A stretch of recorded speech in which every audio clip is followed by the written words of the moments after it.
目を覚ませ。Hey. おいある。聞こえるか。アルフォンス。この匂い。Yeah. Ooh. Whoa. Whoa. Oh. Okay, yeah, he looks even more creepier now.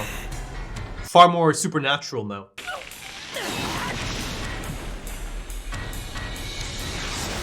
Cutting it close. Woo!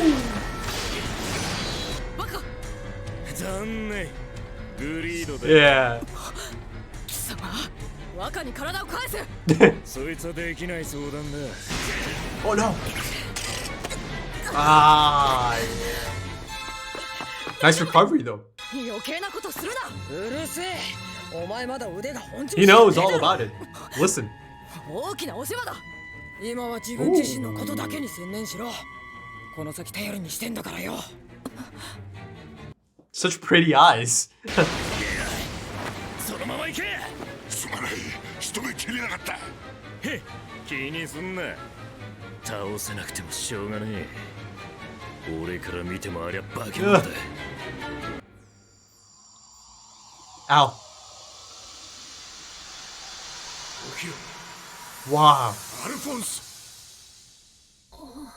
Wow. あれ、父さん。よう。父さんがいるってことは、ここはカナマ。 Yeah. You've been on a road trip. なんで僕、いつの間に。父さん、ホムンクラスのプライドが僕の中に入って。すべてゴリウスさんに聞いたよ。奴らは俺の分身のそのまた分身みたいなものだからな。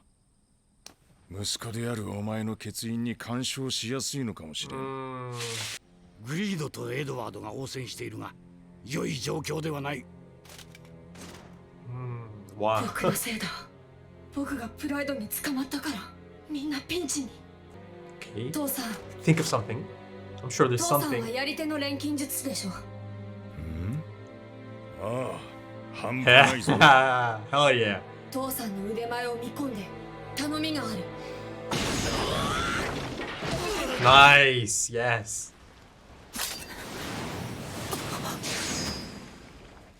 物陰に隠れても無駄ですよ。匂いでバレバレですから。 Yeah. It's a game changer. It is. おい、生きてっか。なんとか。君の方こそあとどれくらいで死にますかね。化け物が。兄弟に対して失礼な口を聞きますね。You little shit. 食べてもいいですか。俺食ったら腹壊すぞ。Ah. Love the banter. おや、やっと登場ですか。Oh. ヒーローは遅れてやってくるものなんだよね。ヒーローということは私を倒す気でいると。いやー、無理無理。お前おっかないもんな。 Look at that shadow. 何を考えている。何か狙っているのか。 Interesting. Look at that. Just his presence alone is kind of throwing him off, right?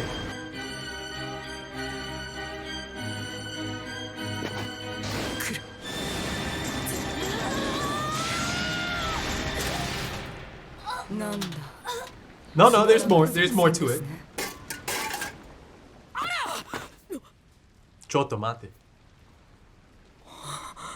わざわざ人質になりに戻ってくるとは。 Look at this. 俺の息子をバカにするな。 Oh. Oh.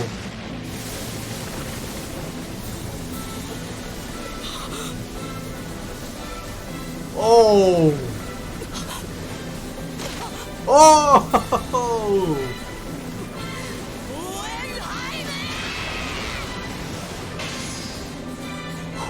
すげえ、奴を閉じ込めちまった。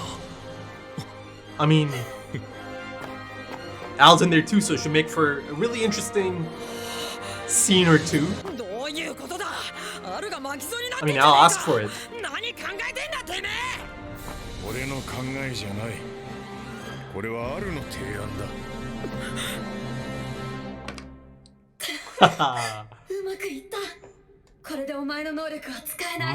Completely dark. もし出ようと一瞬でも隙間を開ければ影を使ってここここから出る気なんて花からないよ。今日一日約束の日が終わるまでお前はここで僕と一緒におとなしくしているんだ。 Talk it out.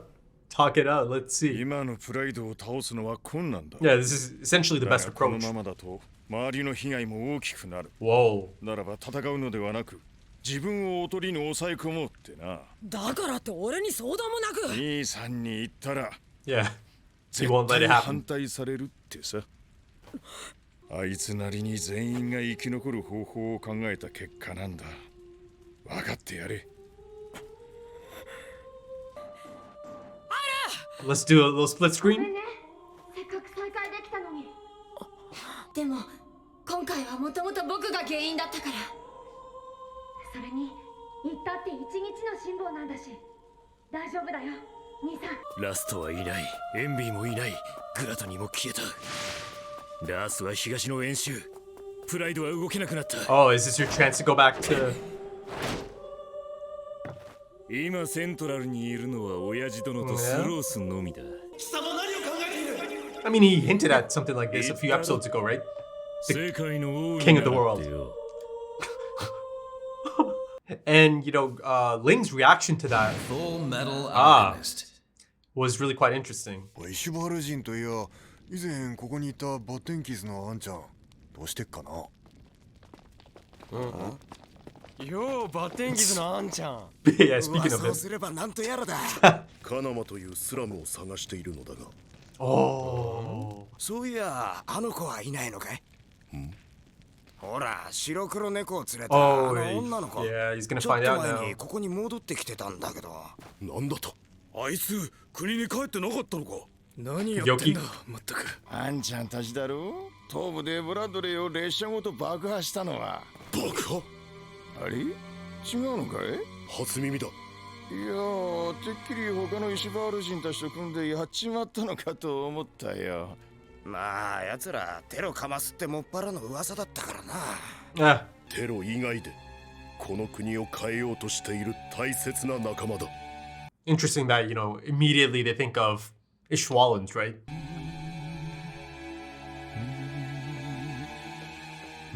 Oh god. It's gotta be Kimberly. Oh. Oh no. 仕事熱心もほどほどにしなければなりませんね。せっかく新調したスーツが汚れてしまった。夜が明けてからが本番だというのに。 He's ready. Really?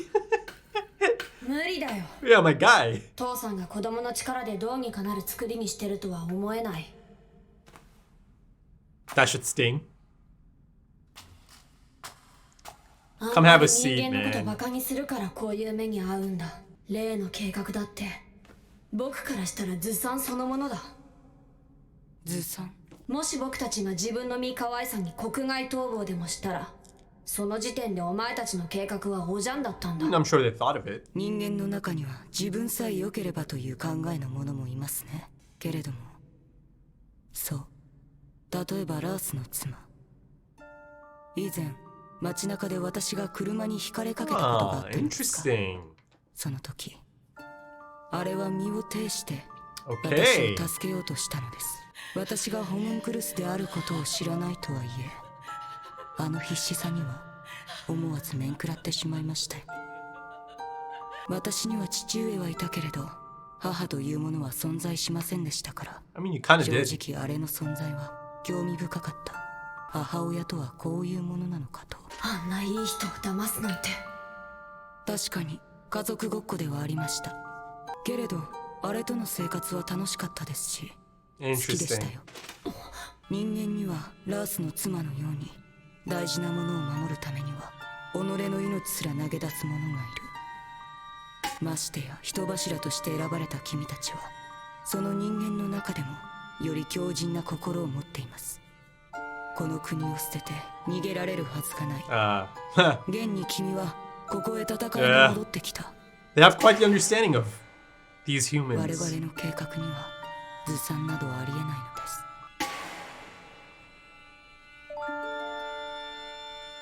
Oh. Yeah. そろそろ時間です。One last time. Right? 行こうか。注意。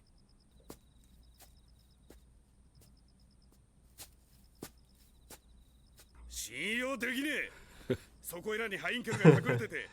Oh man, this is lovely. All of them just meeting up. エドワード君。スカーも一緒だな。あいつらは俺らを見捨てることはしないからな。Look at this. 日が昇ればついに始まるな。ああ、みんな無事生き延びられるといいが。マスタング大佐の動きとかもいろいろ掴んできてくれるって言ってたけど、大方リンの行方が気になるんだろう。Agree. なるほど。スカーたちとの打ち合わせは終わったのか。ああ、作戦は決まった。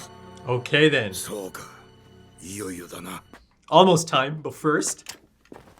Yeah. 大したもんだよ、お前の弟は。Sure is, he sure is. 暗闇であんな化け物と一緒だもんな。アルが踏ん張ってくれてるんだもんな。あとは俺たちがやるだけだ。 Oh, here you go, here you go. Here it comes. Whew.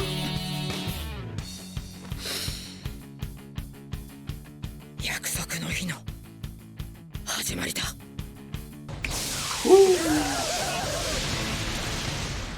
西クセディ隊 C75 地区にてマスタング組を発見。交戦中です。しかし奴らは大総統夫人を人質にしており、こちらからはなかなか手を出しづらく。構わん、攻撃しろ。ロイ・マスタングさえ生きていればよい。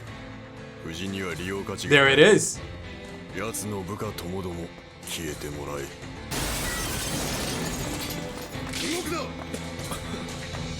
I mean, this is clearly planned. Surely, they can't be caught that easily. 撃つかね。マスタング大佐以外は撃ってよし。 She just heard that.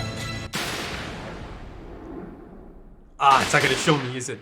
Okay, so look at that. The long night has come to an end. And now it's time for the promised day. It's here now. It's here now. But, you know, before I get into all that juicy stuff in the episode, how about this post-credit scene? I mean, these post-credit scenes just kind of continue being these really important and dramatic moments, right? That once again easily could have been a part of the episode. And then before I tackle the, you know, the Roy Mustang crew and all of that stuff, how about Maria's partner showing up again? Brosh, right? Brosh or Brosh. So yeah, you know, like I said, it really does feel like a lot of familiar faces are going to be joining up, you know, joining the fight. And this just feels like the tip of the iceberg. You know, I firmly or completely expect to see a lot of the characters I met in Briggs to show up at some point. You know, they've kind of already set that up. The whole, you know, the mansion being large enough to hold a battalion, an entire company, all of that. But of course, I suppose the tricky bit is actually getting them here, right? So I certainly expect that to happen at some point. I certainly expect King Bradley, Wrath, to make his re-entrance at some point as well. He's certainly MIA at the moment, but I'm sure the moment he returns, it's going to be some moment, right? You've got Envy still out there. You know, they kind of confirmed that indeed the little girl, Mei Cheng, also, you know, returned. And now Scar and his people, his group, you know, including Dr. Marco, know about this. So yeah, let's see how all of that plays out. You know, they haven't shown her since the time skip at all. So let's see. But yeah, you know, you see that Roy Mustang and his group have this flair for the dramatics, don't they? Right? They're drawing a lot of attention to themselves. They want to be noticed. They're trying to bring the heat, right? And, you know, to me, it feels pretty clear that they wanted the people to chase them into that place. It feels like a staged attempt at something. And then, of course, for dramatic purposes, it cuts to a frame from the outside of that building. And, you hear a bunch of gunshots. Of course, none of us actually believe anyone actually died there, right? From Mustang's group, ultimately the one guy who had the orders confirmed to everyone in that room that pretty much everyone in here is expendable, including Mrs. Bradley. And you see that one shot of her. She's just heartbroken at that moment.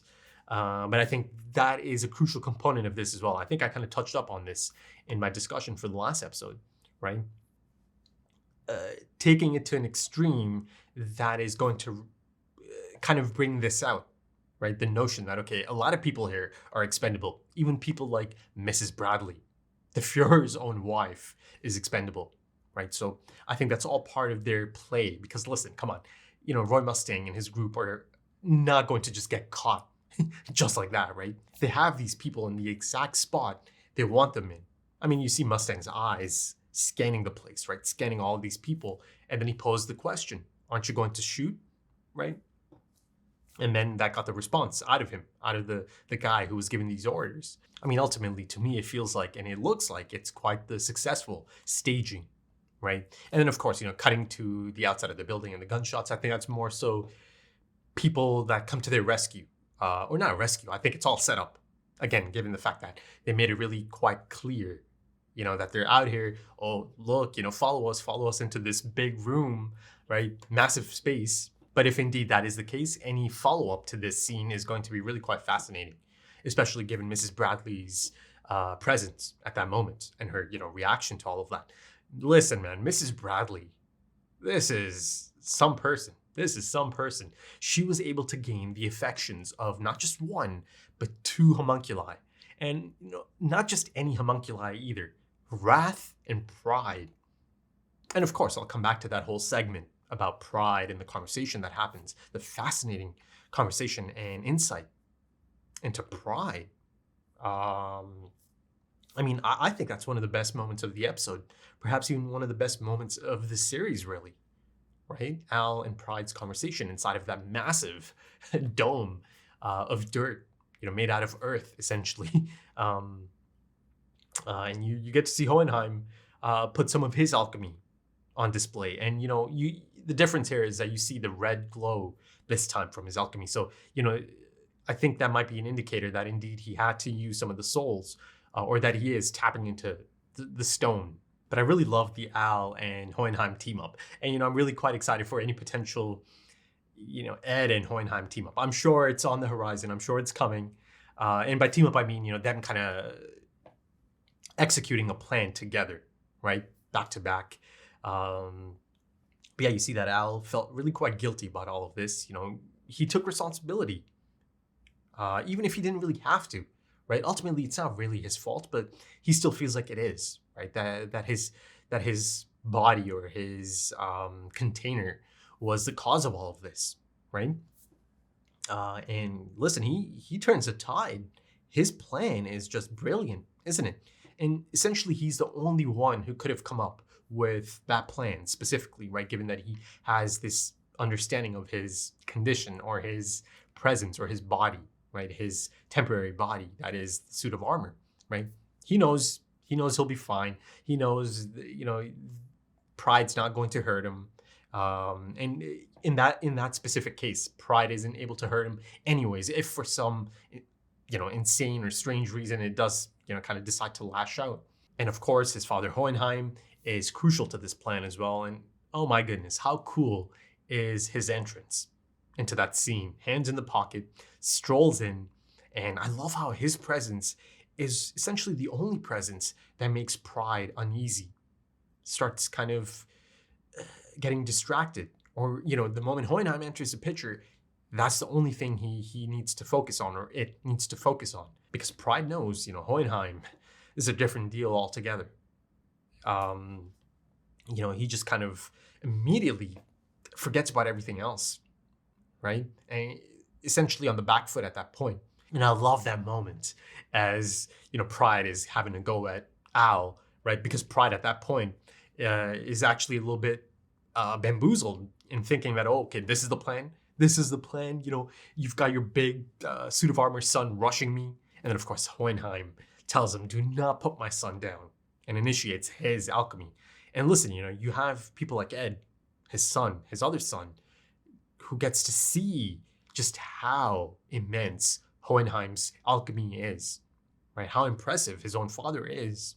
And then you have people like Greed, who were really quite impressed that he was able to contain Pride. But again, it was a joint effort. But you really get a scope of it. In a few of these frames, you really get the scope of how massive this thing is. It's insane.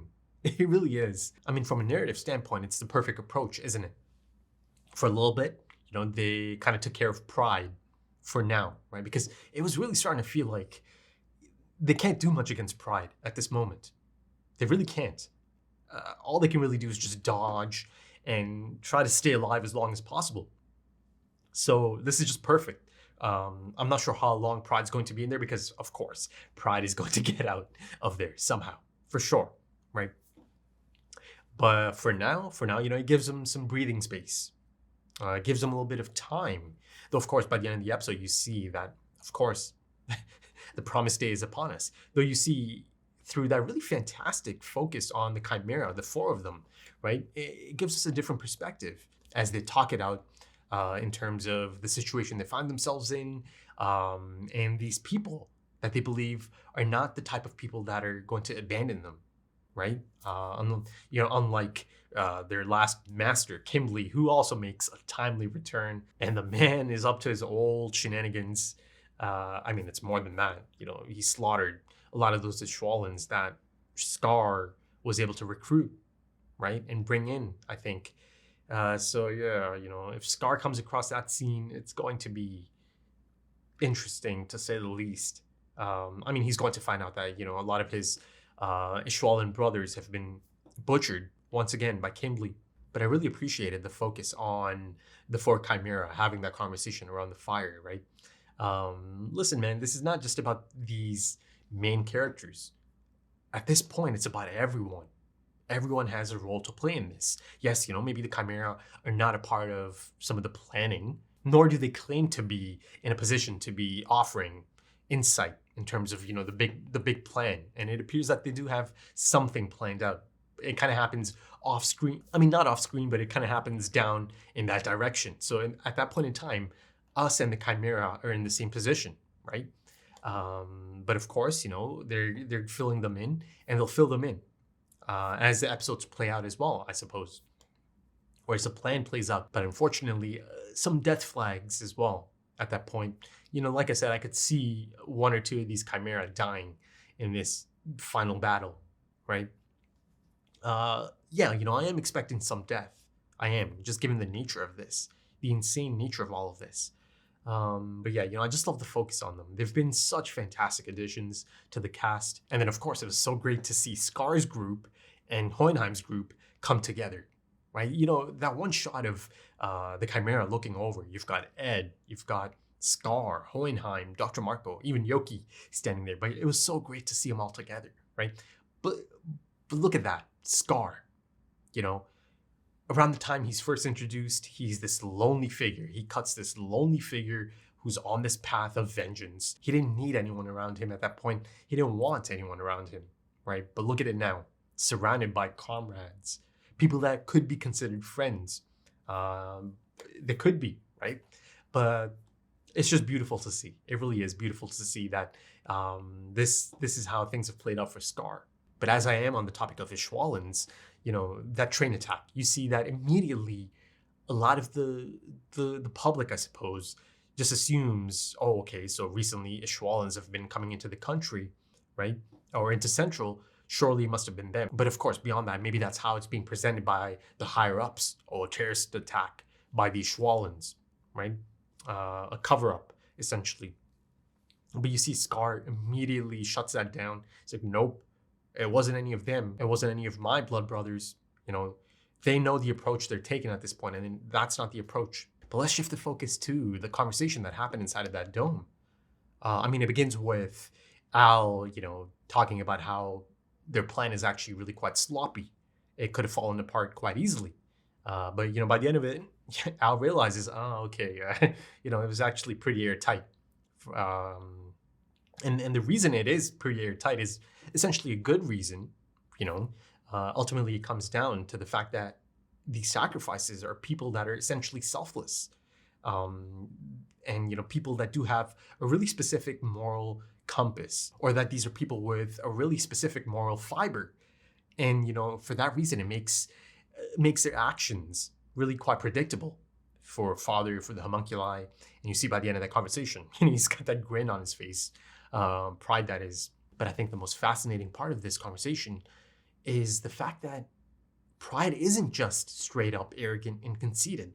Yes, he certainly is those things, but not just those things. You see that there is this understanding, right? Below all of that, underneath all of that, there is this understanding. Pride is not incapable of understanding where compassion comes from, right? You see that there is this deep curiosity within pride. And that incident he brings up about Mrs. Bradley and the rashness of her actions at that moment, they really threw him for a loop, or it for a loop.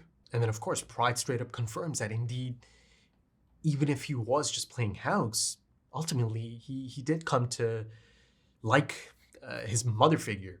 But the fact that pride actually brings up the concept of the mother figure in this conversation really tells you, and kind of really leans back into that theme of these sins just having quite a distinct and specific upbringing and existence, that the capacity to improve themselves is there. The capacity to refine their souls is there. All of this could have been possible if nurtured in the right circumstances, because ultimately, as all of us know at this point, their upbringing was really quite distinct and specific.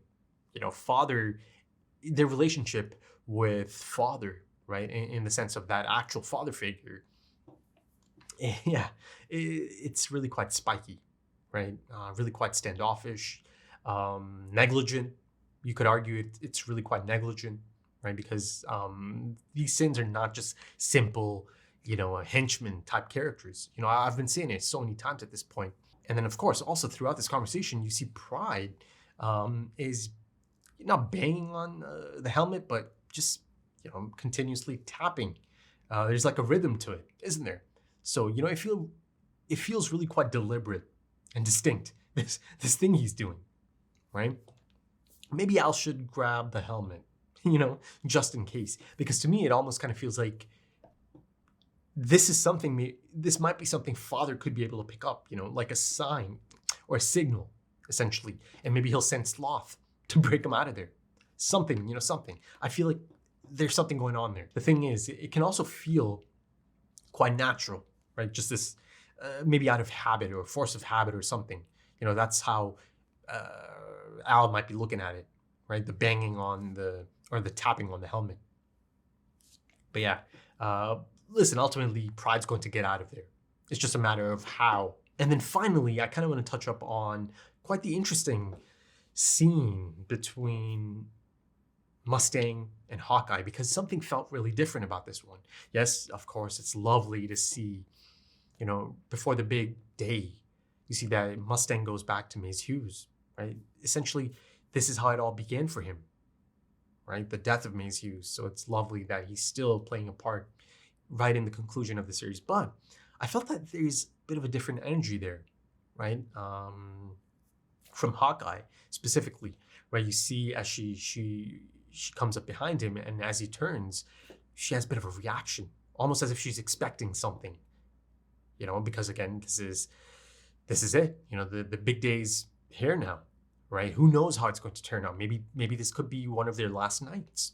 So to me, it felt like maybe she was hoping for something a bit more out of Roy Mustang in that moment. And listen, maybe Mustang also wanted to say something, but it's Roy Mustang. It's just not his approach, especially given the situation they find themselves in, right? The positions they find themselves in. But also there's this look of concern, I think, as well on Hawkeye's face, right? That shot that just kind of lingers, and then it kind of transitions to the gravestone right behind her. Interesting stuff. But yeah, I think that should do it for this one, folks. Yeah, I think I've covered everything I really wanted to talk about in this one. But yeah, if you enjoyed that, consider dropping a like, consider dropping some comments, give me your thoughts. If you are interested in the next few episodes right now, consider checking out the Patreon page, perhaps for full length as well. If you're interested, the links are in the description and the pinned comment, also links to social media, if that's your thing. Right then, thank you so much for joining me, folks, and thank you for your time, because time is precious. It really is. And I do hope to see you again soon for episode 50. How cool. Until then, take it easy.